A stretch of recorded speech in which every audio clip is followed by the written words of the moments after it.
وہاں کیا جود و کرم۔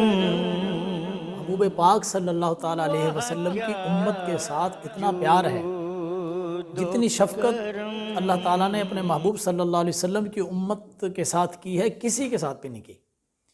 اتنی نرمی، سبحان اللہ۔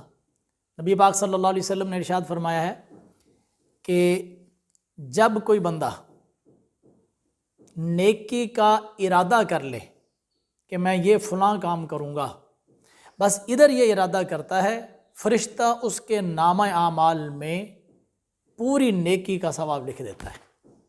مطلب بندے نے اگر ابھی صرف ارادہ کیا ہے، کام نہیں کیا، فرشتے نے اسی وقت اس کے نامہ اعمال میں نیکی لکھ دی ہے۔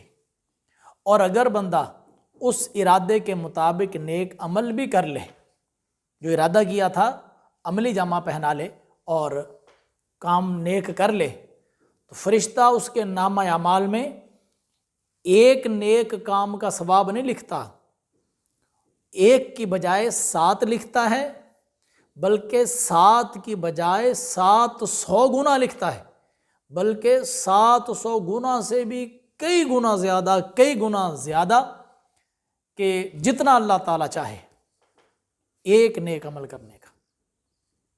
اور اگر یہی بندہ، کوئی آدمی گناہ کا ارادہ کرے تو فقط ارادہ کر لینے سے فرشتہ اس کے نامہ اعمال میں گناہ نہیں لکھتا۔ اندازہ کریں، نیکی کا ارادہ کیا تھا تو اللہ کریم کے فرشتے نے فوراً لکھ لیا، اور گناہ کا ارادہ کیا تو ابھی نہیں لکھا گیا۔ اور اگر اس گناہ کے ارادے پر اللہ نہ کرے، اس نے عمل بھی کر لیا اور گناہ کر گزرا، تو فرشتہ اس بندے کے نامہ اعمال میں صرف ایک گناہ لکھتا ہے، وہی جو اس نے کیا ہے، اس کو ڈبل کر کے نہیں لکھتا، اس کو 3 گنا یا 4 گنا کر کے نہیں لکھتا، صرف ایک لکھتا ہے۔ اب اندازہ کریں نیکی لکھنے کا اور گناہ لکھنے کا ریشو۔ پھر اس کے باوجود وہ جو ایک گناہ لکھ دیا گیا ہے اس کو بھی مٹانے کے چانسز موجود ہیں۔ آدمی توبہ کر لے وہ گناہ مٹ جاتا ہے، انسان نیکی کر لے صغیرہ گناہوں کا کفارہ ہو جاتا ہے۔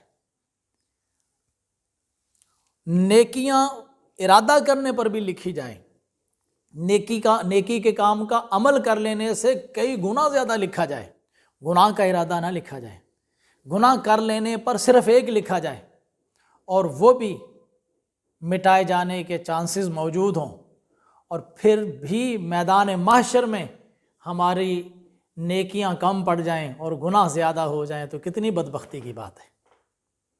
اللہ کریم ہمیں سمجھ کی توفیق عطا فرمائے، اور کاش کے میدان محشر میں اللہ کریم کی بارگاہ میں ہم زیادہ نیکیاں لے کر پہنچیں، گناہ کم لے کر پہنچیں، اور اگر کبھی گناہ سرزد ہو بھی جائے تو اللہ کریم کی بارگاہ میں سچے دل سے توبہ کر لیں، سربہ سجود ہو جائیں اور اس کی بارگاہ میں گرہ آزاری کر کے سچی توبہ کر لیں اور بعد والی زندگی کو درست کر لیں تو سابقہ گناہ کو مٹا دیا جاتا ہے۔